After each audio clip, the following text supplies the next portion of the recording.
तो second type की reaction है हमारे पास अर्हेनियस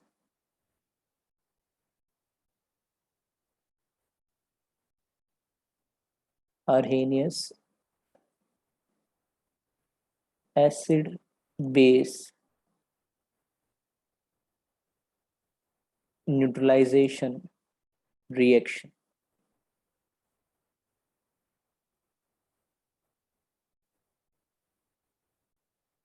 ठीक है,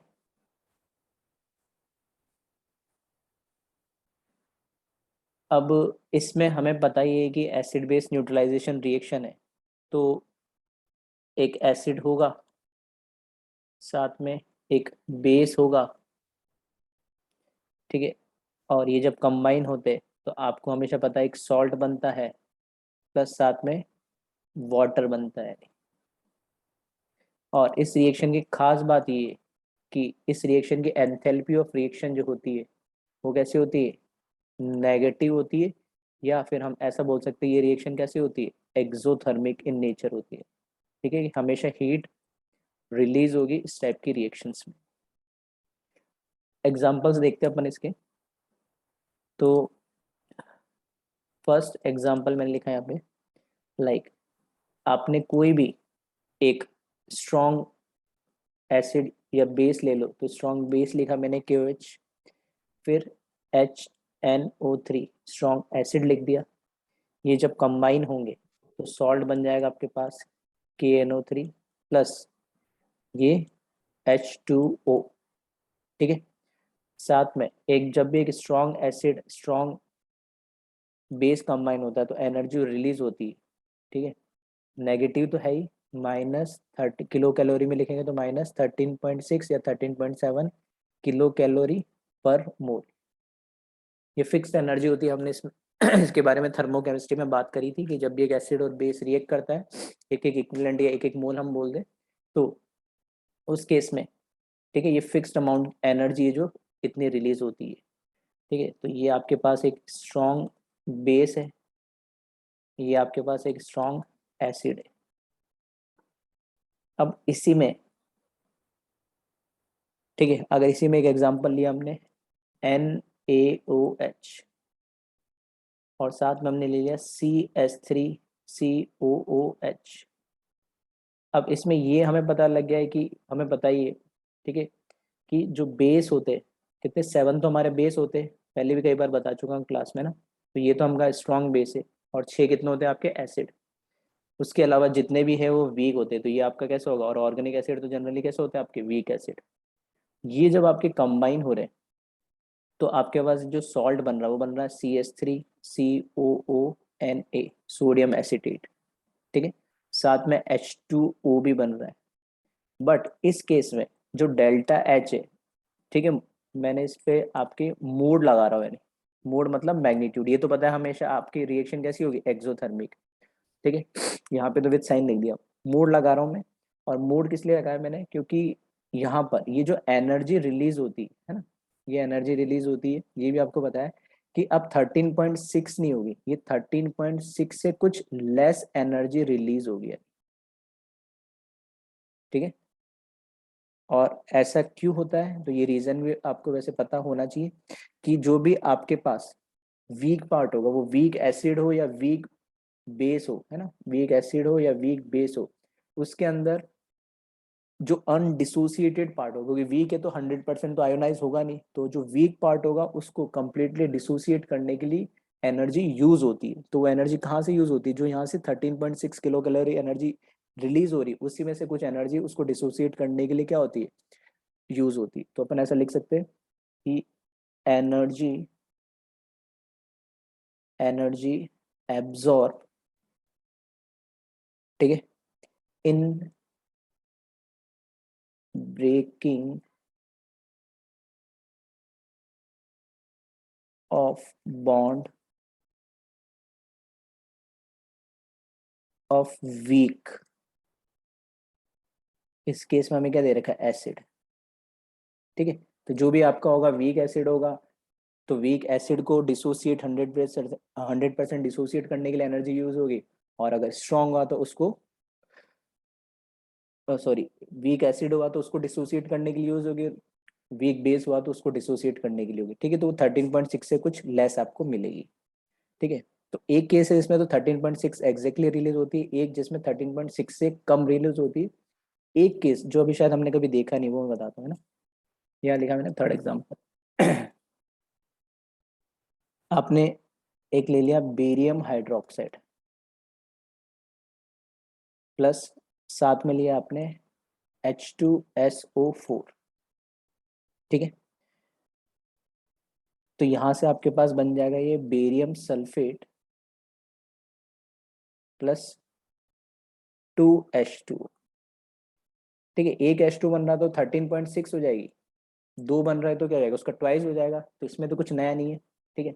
बट क्या है यहाँ पे, ये तो है हमारा कैसा स्ट्रॉन्ग बेस, ये हमारा कैसा स्ट्रॉन्ग एसिड, ये आपका हो गया सॉल्ट, ठीक है। अभी तक जो दोनों सॉल्ट थे ना वो कैसे थे, सॉल्यूबल थे, बट ये जो हमारा सॉल्ट इसमें बन रहा है ना बेरियम सल्फेट, आप सॉल्युबिलिटी से चेक करना उसके अंदर, ये आपका क्या बनाता है, प्रिसिपिटेट बनाएगा, ये पीपीटी बनाता है, ठीक है। और स्पेसिफिक लिखना चाहूँ तो ये एक वाइट कलर का पीपीटी बनाता है, ठीक है, बेरियम सल्फेट।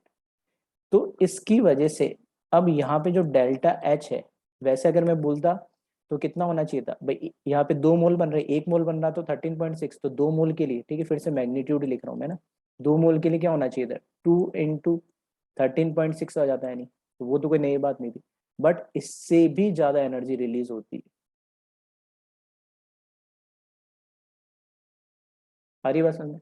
तो 13.6 1 मोल के लिए है, तो 2 मोल या 2 इक्विवेलेंट के लिए कितनी हो जाएगी, उसकी ट्वाइस हो जाएगी। बट इस केस में उससे भी ज्यादा एनर्जी रिलीज हो रही है, और उसका रीजन क्या है कि यहाँ पे जब सॉल्ट बना है ना वो पीपीटी बना है नहीं, और पीपीटी जब बनता है ना तो एक्स्ट्रा एनर्जी, बॉन्ड जब सॉलिड बन रहा है ना तो कुछ एक्स्ट्रा एनर्जी फिर फर्दर क्या हो रही है, रिलीज हो रही है। उस एक्स्ट्रा एनर्जी जो रिलीज हो रही है, हमें तो ओवरऑल उसके अंदर हम तो क्या बोलेंगे, एंथैल्पी ऑफ रिएक्शन ही बोलेंगे, तो हम ऐसा बोल सकते हैं कि एसिड और स्ट्रॉन्ग बेस रिएक्ट कर रहा है, तो 13.6 से भी ज्यादा एनर्जी रिलीज हो रही है, और वो इसलिए रिलीज हो रही है क्योंकि उसमें पीपीटी फॉर्मेशन हो रहा है, और पीपीटी फॉर्मेशन होने से कुछ एक्स्ट्रा एनर्जी रिलीज हो रही है, क्योंकि एक तरीके से क्या बन रहा है वहां पर, सॉलिड बन रहा है, ठीक है। तो इस केस में यहाँ पे मैंने लिखा some extra some extra energy released due to due to PPT formation, ठीक है। तो ये शायद अपन ने कभी पहले नहीं पढ़ा था, तो एक एक्स्ट्रा चीज मैंने बताई कि जब भी पीपीटी बन रहा है जिसके अंदर, है ना, सॉल्यूबल सॉल्ट है तो उसमें ऐसा नहीं होगा, नॉर्मली होगा, लेकिन जिस केस में पीपीटी बन रहा है तो उसमें कुछ एक्स्ट्रा एनर्जी आपको रिलीज होती हुई मिलेगी, ठीक है। अब ये तो नॉर्मल आपने 3 केस ले लिए, मैंने एक स्ट्रॉन्ग एसिड, वीक एसिड, दोनों वीक होंगे तो आपको भी पता है 13.6 होंगे। इसके अलावा मैं कह रहा हूँ कि यहाँ पर, यहाँ लिखता हूँ मैं, ठीक है, यहाँ मैंने लिखा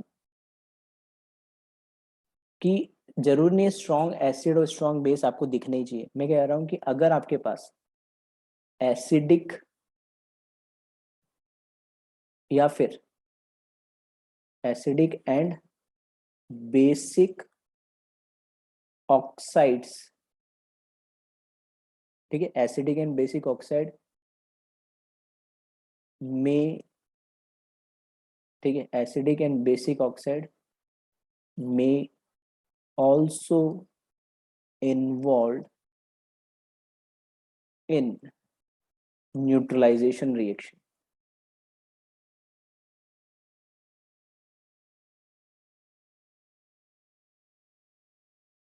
ठीक है। आप एसिड या बेस ही नहीं, आप ऐसा बोल सकते हो, अगर जो ऑक्साइड एसिडिक नेचर की होती है या जो ऑक्साइड बेसिक नेचर की होती है ना, वो भी ये एसिड बेस न्यूट्रलाइजेशन रिएक्शंस दे सकती है, ठीक है। इसके कुछ एग्जांपल्स जैसे अगर मैं लिखूं, मैंने लिखा CO2, ये तो गैस एक, है ना, ऑक्साइड है लेकिन कार्बन की, और ये जो कार्बन की ऑक्साइड है, ठीक है, पानी के साथ रिएक्ट करेगी तो H2CO3 बना लेती है, मतलब ये कैसी है, एसिडिक ऑक्साइड है, ऐसा मैं बोल सकता हूँ। अगर इसकी रिएक्शन आपने कैल्शियम हाइड्रोक्साइड जो कि एक नॉर्मल बेस है उसके साथ कराओगे, ठीक है, तो ये बना लेगा आपके पास कैल्शियम कार्बोनेट साथ में H2, तो अब की बार यहाँ पे जो गैस है ना, ये आपकी एसिडिक ऑक्साइड है यानी, ठीक है। तो ये और ये तो आपको पता ही, ये कैसा है, बेस है ही, तो ये भी एक एसिड बेस न्यूट्रलाइजेशन रिएक्शन देगी।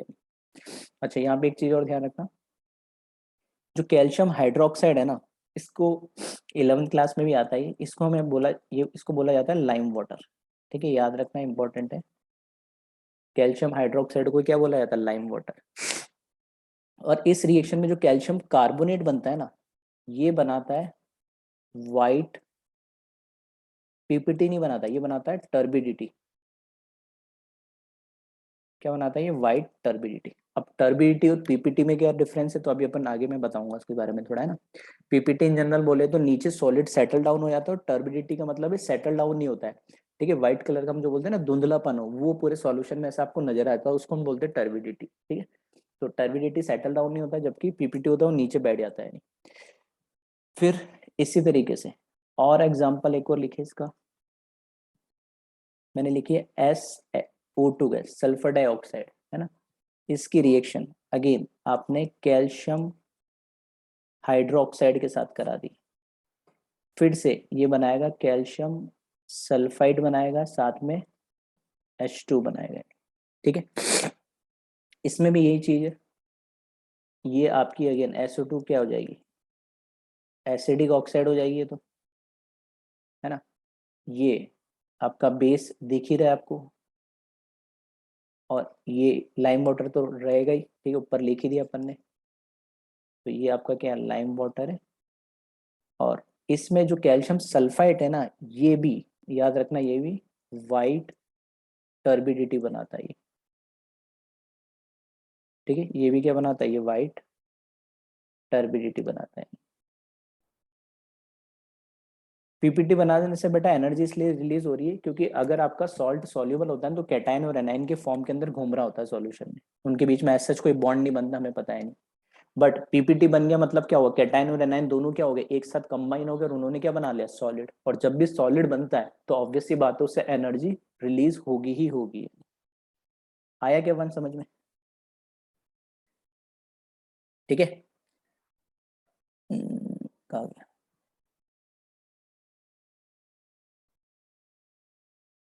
ठीक है। चलो इसके बाद देखते हैं अपन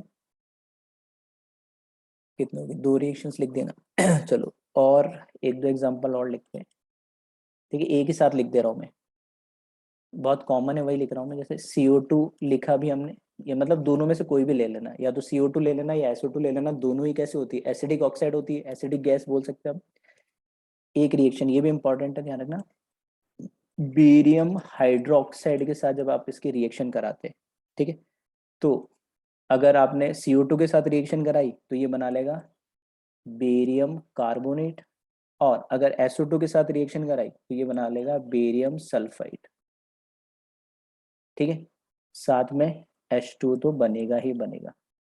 और इसमें भी, ठीक है, इसमें भी आपके पास ये जो बेरियम कार्बोनेट और बेरियम सल्फाइड है ना, ये फिर से क्या बनाता है, चलो ऐसा लिखना तो सही नहीं होगा, इसको ऐसे रहने देते हैं। ये बनाते बनाएगा इसके अंदर वाइट टर्बिडिटी, ठीक है, दोनों ही, कार्बोनेट भी और सल्फेट भी बेरियम के क्या बनाएंगे, ये वाइट टर्बिडिटी बनाएंगे। हाँ, इसमें इंपॉर्टेंट क्या है, जैसे कैल्शियम हाइड्रोक्साइड को लाइम वाटर बोलते हैं ना, वैसे बेरियम हाइड्रोक्साइड का भी एक नाम है, इसका ध्यान रखना, इसको बोलते हैं BARYTA, बेरिटा वाटर, ठीक है। जैसे उसको बोलते हैं हम लाइम वाटर, वैसे ये क्या होता है, बेरिटा वाटर बोलते हैं इसको। और ये तो आपकी एसिडिक गैस तो है ही दोनों,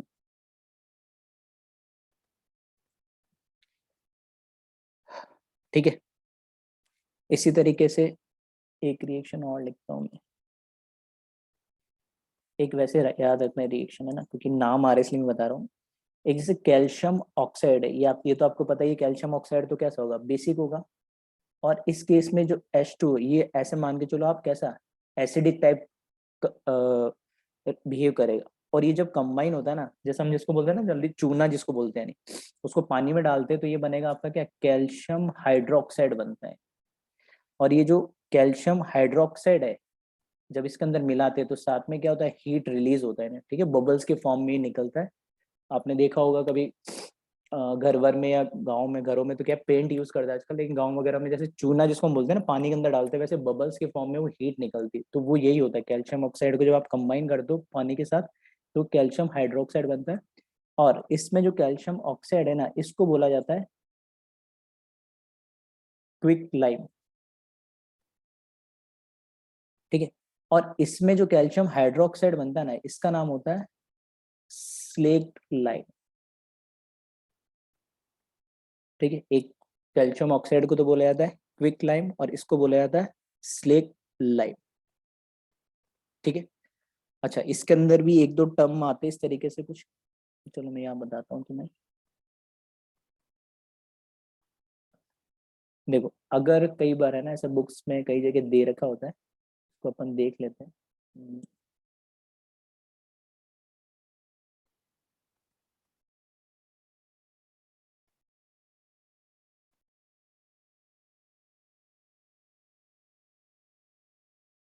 ठीक है, फॉर एग्जाम्पल अगर मैंने एक कंटेनर लिया, उस कंटेनर के अंदर,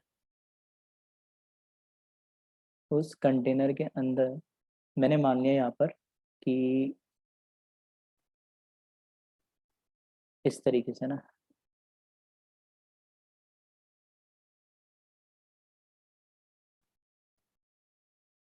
और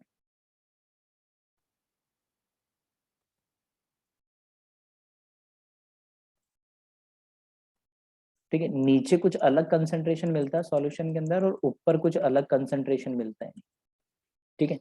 कब, जब आपने क्या करा, इसके अंदर ऐड करा, यहाँ से मैंने लिख रहा हूँ, ठीक है, आपने कैल्शियम ऑक्साइड, जिसको अभी हमने क्या बोला, क्विक लाइम, ठीक है, इसको आपने ऐड करना किसके अंदर, वाटर के अंदर, ठीक है।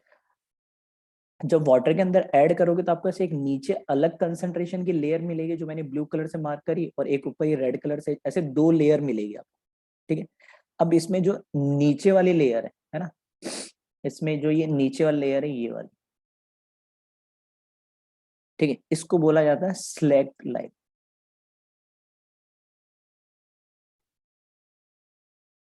और ये जो ऊपर वाली लेयर है जिसमें कंसंट्रेशन थोड़ी लो होती, इसको बोला जाता है लाइम वाटर,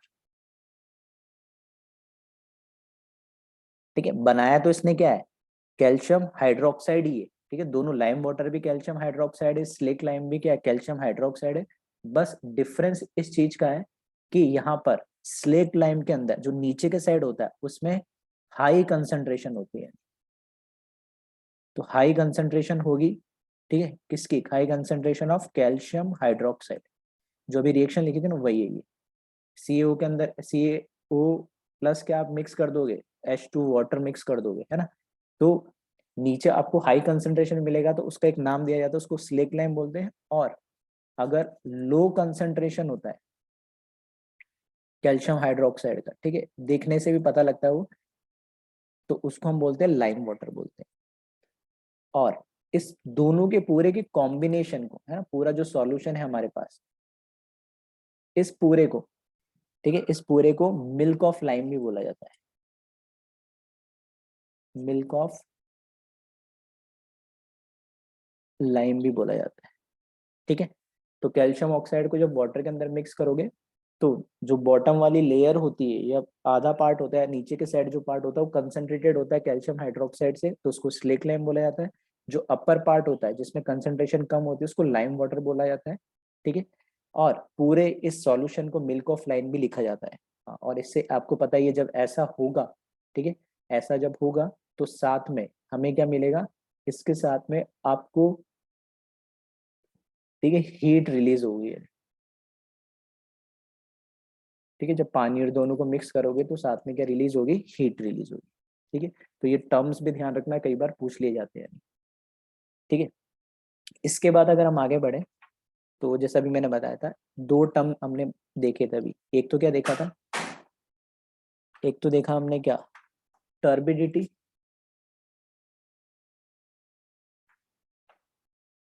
और एक प्रेसिपिटेशन या पीपीटी जिसको हम बोलते हैं, ठीक। तो अगर टर्बिडिटी मेरे को सिंपल बोलना हो तो टर्बिडिटी क्या होता है? It is a colloidal form of solution and never settle down at the bottom of test tube या जो भी आपका कंटेनर होगा, ठीक, जिसमें भी आपकी रिएक्शन हो रही है, ठीक है। जैसे अभी एग्जांपल हमने लिखा ही था, क्या, जैसे आपने CO2 की रिएक्शन करा दी किसके साथ? लाइम वाटर के साथ, ठीक है। तो यहाँ पर आपके पास क्या मिलता है? Calcium carbonate plus H2। तो ये आपकी यहाँ पे टर्बिडिटी बनती है इसकी, ठीक। एक वर्ड आया है कोलाइडल, है ना। अभी वैसे तो पूरा चैप्टर है हमारे पास, अभी 12th क्लास में एक होता है सरफेस केमिस्ट्री, है ना, तो उसमें कोलाइडल सॉल्यूशन ही हम पढ़ते हैं, तो उसका भी बारे में थोड़ा सा भी मैं बता देता हूँ आइडिया, ताकि आपको दिमाग में रहेगा, ठीक है। तो ये है टर्बिडिटी। और अगर हम बात करें प्रिसिपिटेशन की, प्रिसिपिटेशन की अगर हम बात करें, और शॉर्ट में हम क्या बोल देते हैं इसी को? PPT बोल देते हैं, ठीक है। तो इस केस में प्रिसिपिटेशन में क्या होता है? It is a it is formed by coagulation, ठीक है। हो सकते हैं कुछ टर्म आपने सुने हो सकता है पहली बार सुन रहे हो, है ना, सभी देख लेंगे अभी। And being heavier settle down at the bottom of container,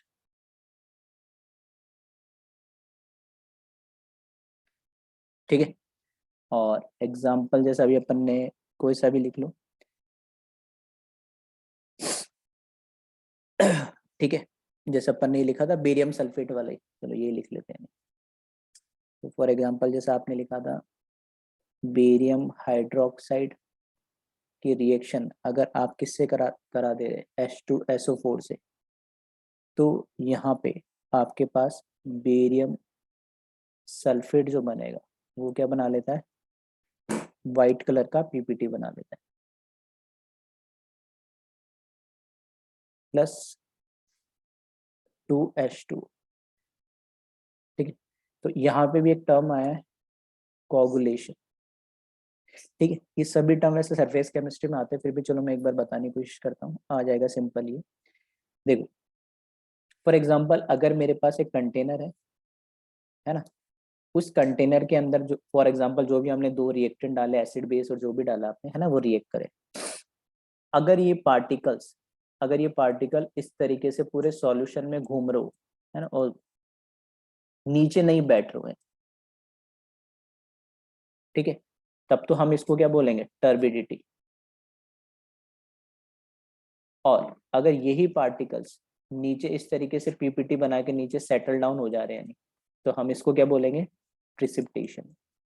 अब टर्बिडिटी में इधर पीछे आप देखोगे ना, तो ये टर्म लिखा है कोलाइडल, और इसमें एक लिखा कोगुलेशन। तो यहाँ पे कोगुलेशन का मतलब क्या है?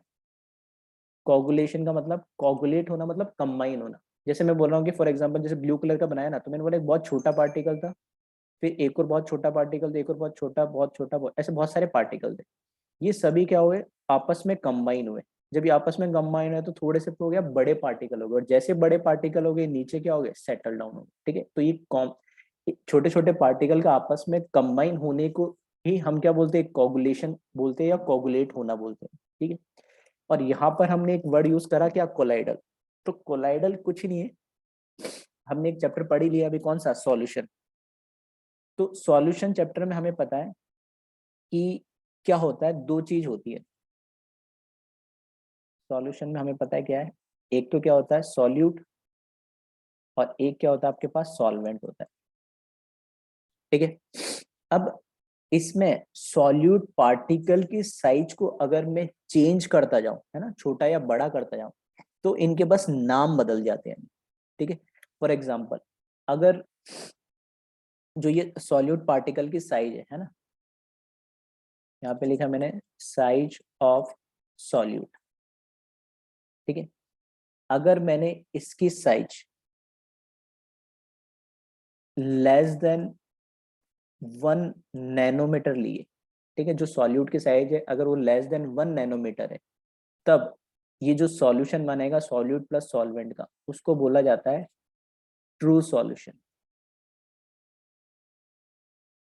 अगर इस साइज ऑफ सॉल्यूट की साइज है ना 1 से लेके 1000 नैनोमीटर के बीच में होती है, तब आपका सॉल्यूशन का नाम बदल के इसको बोल दिया जाता है कोलाइडल सॉल्यूशन। और अगर इसकी साइज 1000 से भी ज्यादा हो जाती है ना, मोर देन 1000 नैनोमीटर, ठीक है, तो इसको बोला जाता है सस्पेंशन। ये वर्ड हो सकता है आपने सुना हुआ है, ठीक है, ये लेस देन है।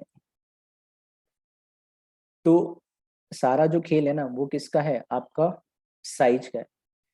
ट्रू सॉल्यूशन क्या है, तो जो अपन सॉल्यूशन चैप्टर पढ़ते हैं ना, जो आपका सेकंड चैप्टर है एनसीईआरटी का 12th का, वो उसमें हम ट्रू सॉल्यूशन ही पढ़ते हैं। इनकी साइज, सॉल्यूट की साइज बहुत छोटी होती है, 1 नैनोमीटर से भी। तो आपको कभी नेकेड आई से, ठीक है, नेकेड आई या माइक्रोस्कोप से भी नजर नहीं आते ये सॉल्यूट पार्टिकल, इतने छोटे होते हैं। लेकिन जैसे जैसे इसकी साइज अगर 1 से 1000 नैनोमीटर के बीच में आ जाएगी, तो अब उस सॉल्यूशन का नाम, नॉर्मल सॉल्यूशन को ही, जो ट्रू सॉल्यूशन होता है उसको हम नॉर्मल सॉल्यूशन ही बोल देते हैं। बट जैसे कोलाइडल पार्टिकल की साइज बढ़ेगी, तो अब उसको हम नाम बदल के क्या बोलते हैं, कोलाइडल सॉल्यूशन बोलते हैं। ये नेकेड आई से तो नजर नहीं आएंगे, बट हाँ, ये वाला जो कोलाइडल पार्टिकल है या कोलाइडल सॉल्यूट जो है, ये ना माइक्रोस्कोप से जरूर नजर आ जाएंगे। और ये वाले तो क्या है, आपको माइक्रोस्कोप से भी नजर नहीं आता है। कौन सा, ट्रू सॉल्यूशन, ये इससे भी नजर नहीं आता है, ये माइक्रोस्कोप से तो नजर तो आ जाता है कम से कम। और जैसे 1000 से बड़ा होगा ना, तो ये तो आपको नेकेड आई से भी नजर आने लग जाएगा। सस्पेंशन आपने सुना ही होगा, पानी के अंदर भी जैसे वो होता है ना, कई बार कचरा आ जाता है या पार्टिकल्स होते हैं तैरते रहते हैं, तो हम उसको क्या बोलते हैं, सस्पेंशन, ठीक है। तो यहाँ पे जो ये वर्ड यूज किया गया ना, ये टर्बिडिटी के लिए है ना, टर्बिडिटी के लिए यहाँ पे आप देखोगे कोलाइडल फॉर्म। तो ये टर्बिडिटी में कौन सा सॉल्यूशन बना लेता है, एक तरीके से कोलाइडल सॉल्यूशन बना लेता है। उसमें सॉल्यूट की पार्टिकल की साइज थोड़ी बढ़ जाती है, बस वो नीचे सेटल डाउन नहीं होता है। जो नीचे सेटल डाउन हो जाता है, ठीक है, उसको हम क्या बोल रहे होते हैं, उसको हम बोल देते हैं नॉर्मली पीपीटी। और जो नीचे सेटल डाउन नहीं होता है, ठीक है, उसको जो तैरता रहता है, ऐसे बोल सकते हो सॉल्यूशन के अंदर, उसे हम क्या बोल देते हैं नॉर्मली टर्बिडिटी। और नीचे सेटल डाउन हो जाएगा तो हम उसको क्या बोल देते हैं, पीपीटी बोल देते हैं, ठीक है। तो ये कुछ इंपॉर्टेंट, वही मैंने बताया जो एग्जाम में कुछ नाम या इस तरीके की चीजें पूछी जाती है ना। नॉर्मल एसिड बेस तो आपको पता ही था, बाकी जैसे lime water, quick lime, slack lime क्या है, उनके बीच में डिफरेंस क्या है, ठीक है, बेरिटा वाटर किसको बोलते हैं, ये सब चीजें थोड़ी सी आपको पता होनी चाहिए, ठीक है। इसके अलावा इसमें कौन पीपीटी बनाएगा, नहीं बनाएगा, किसके साथ बनाएगा, तो वो उसके लिए आपको, ठीक है, सॉल्युबिलिटी वाली जो डीपीपी है वो आपको क्या रखने पड़ेगी, याद रखने पड़ेगी। क्लियर है क्या? चलिए, इसमें आप थोड़ा सा, टाइम तो वैसे ज्यादा बचा नहीं, फिर भी थोड़ा सा अपन जल्दी से देख लेते हैं। ये तो होगी दो टाइप की रिएक्शन होगी आपकी। फर्स्ट थी आयन एक्सचेंज वाली, दूसरी कौन सी होगी आपकी, acid base neutralisation, Arrhenius acid base आप बोल सकते हैं। जो थर्ड टाइप की आपकी रिएक्शन है, ठीक है, वो है आपका कॉम्प्लेक्स रिएक्शन, ठीक है, कॉम्प्लेक्स सॉल्ट फॉर्मेशन रिएक्शन, ठीक है। अब इसमें कुछ रिएक्शन, क्योंकि ज्यादा तो अपन को इसमें कुछ समझ में इसलिए भी नहीं आएगा, पहली बात तो कि अभी अपने कोऑर्डिनेशन कंपाउंड या कॉम्प्लेक्स कंपाउंड जो 12th क्लास का टॉपिक अभी पढ़ा नहीं है। दूसरी चीज, इसमें जो रिएक्शंस है ना, वो बस इस तरह के कुछ कॉम्प्लेक्स बनाती है, कुछ सॉल्ट सॉल्युबल होते हैं, कुछ सॉल्ट इनसॉल्युबल होते हैं, बस बनाते हैं। लेकिन हाँ, अभी तो मैं बस कुछ कुछ एग्जांपल आपको लिखा दे रहा हूँ, है ना, बता दूंगा। बट इसमें जैसे जैसे अपन सॉल्ट एनालिसिस पे आगे बढ़ेंगे ना, तो वहां पे आपको समझ में आएगा कि कौन से वाले रिएक्शंस आपको याद है। ठीक है, सारी याद रखने की जरूरत नहीं, कुछ कुछ इंपॉर्टेंट रिएक्शन है वहां पे थोड़ा सा रेफरेंस के साथ आएगा, तब मैं वहीं पे आपको बता दूंगा। ठीक है, अब इसमें जनरली अगर हम बात करें तो दो तरह की रिएक्शन होती है। पहले होती है रिएक्शन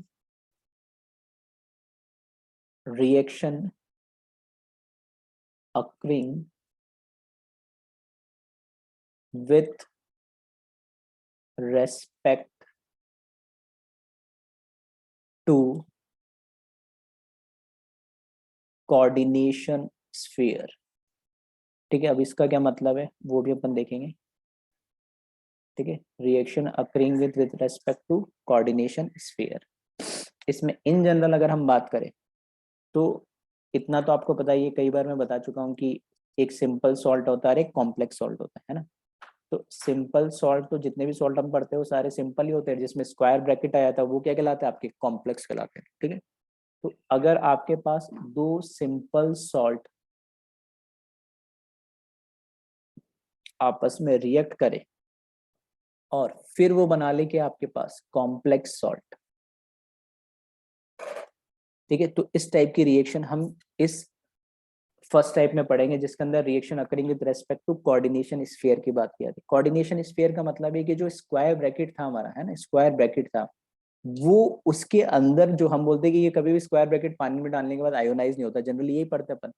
तो यहाँ पे हम ये कॉम्प्लेक्स बन कैसे रहा वो वाली रिएक्शन पढ़ रहे हैं, जिसमें ये कोऑर्डिनेशन स्फीयर का मतलब है ये वाला। ठीक है, स्क्वायर ब्रैकेट वाले जो कंपाउंड है अंदर, सेंट्रल एटम और लिगेंड, ये जनरेट हो रहा है इसके अंदर। ठीक है, तो इस टाइप की रिएक्शन इसमें पढ़ेंगे। ठीक है, चलो एक एग्जांपल अपन देख लेते हैं जल्दी से इसमें। लिखा मैंने एक एग्जांपल यहाँ पर। फॉर एग्जांपल आपने जैसे कॉपर सल्फेट का सॉल्यूशन ले लिया है, साथ में आपने KCl पोटेशियम साइनाइड का सॉल्यूशन ले लिया। जब इसकी रिएक्शन आप कराओगे, ठीक है, तो नॉर्मली पहले तो ये बनाता है कॉपर Cu, यानी CuCN2 बनाता है। यहाँ पे इसका +2 ऑक्सीडेशन स्टेट आता है, बट ये थोड़ा स्टेबल नहीं होता है, तो अपने आप ये स्पॉन्टेनियसली ये कन्वर्ट हो जाता है CuCN के अंदर। ठीक है, और अगर एक्सेस में आपने इसमें फिर से थोड़ा सा KCN डाल दिया, नहीं, ठीक है, थोड़ा सा मतलब एक्सेस में डालना है, KCN और डाला, तो फर्दर ये रिएक्ट करके कंपाउंड बना लेता है K3CuCN4। ठीक है, तो अल्टीमेटली क्या होता है, इस तरीके फर्स्ट टाइप की जो रिएक्शन है उसमें कोऑर्डिनेशन स्फीयर मतलब एक कॉम्प्लेक्स क्या होगा आपका जनरेट होगा, ये आपका एक कॉम्प्लेक्स कंपाउंड बन गया है। तो इसके अंदर एक रिएक्शन होगी जिसमें ऑलरेडी कॉम्प्लेक्स कंपाउंड होगा, बट इसके अंदर वाले की कोई रिएक्शन होगी, बाहर जो कैटायन या एनाइन दे रहा होगा वो चेंज हो जाएगा। ठीक है, तो उसको हम बोलते हैं आयोनाइजेशन स्फीयर के रेस्पेक्ट में रिएक्शन होना है। ठीक है, और इसके अंदर तो खुद कॉम्प्लेक्स बन रहा है, तो कॉम्प्लेक्स बनाने के लिए ऑब्वियस सी बात है अंदर की चीज डेवलप होगी, तो उसमें हम बोलेंगे कोऑर्डिनेशन स्फीयर आपका क्या हो रहा है, बन रहा है। एक एग्जांपल चलो और देख लेते जल्दी से। तो ये रिएक्शन आपको देखो कुछ तो याद ही रखने पड़ेगी, इस टाइप की रिएक्शन बहुत ज्यादा इंपॉर्टेंट नहीं है, बट हाँ जो जो इंपॉर्टेंट होगी अभी तो मैं लिखा दे रहा हूँ कुछ एग्जाम्पल, जब आप जैसे जैसे सॉल्ट पढ़ेंगे उसके साथ अपन देखेंगे। ठीक है, तो